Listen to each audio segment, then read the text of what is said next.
வணக்கம். எந்த ஆட்சியையும் குறை சொல்லும் எண்ணம் நமக்கு இல்லை. அதே போல எந்த ஆட்சியையும் நிறைவாக பேசுவதும் நமக்கு எண்ணம் இல்லை.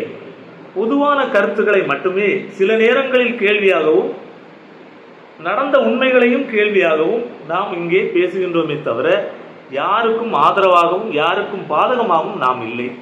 அந்த வகையில் இன்று நாம் சொல்வது, இப்போது நடக்கின்ற திமுக ஆட்சியில் செயல்படுத்தியிருக்கின்ற நல்ல திட்டங்கள் என்ன என்பதை பார்ப்போம்.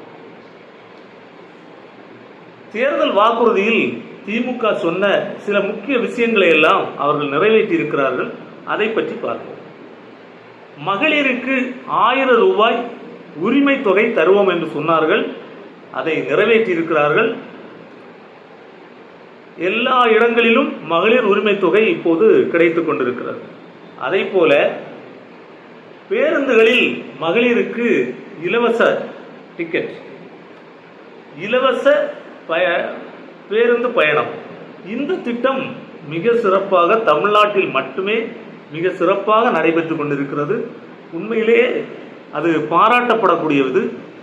மகளிருக்கு இலவச பேருந்து என்பது உண்மையிலே ஒரு புரட்சியான திட்டம்.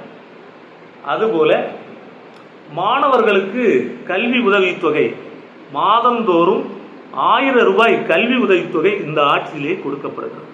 இவையெல்லாம் முக்கியமான திட்டங்கள். மீண்டும் அடுத்த வீடியோவில் நாம் வேறு சில திட்டங்களையும் பார்ப்போம்.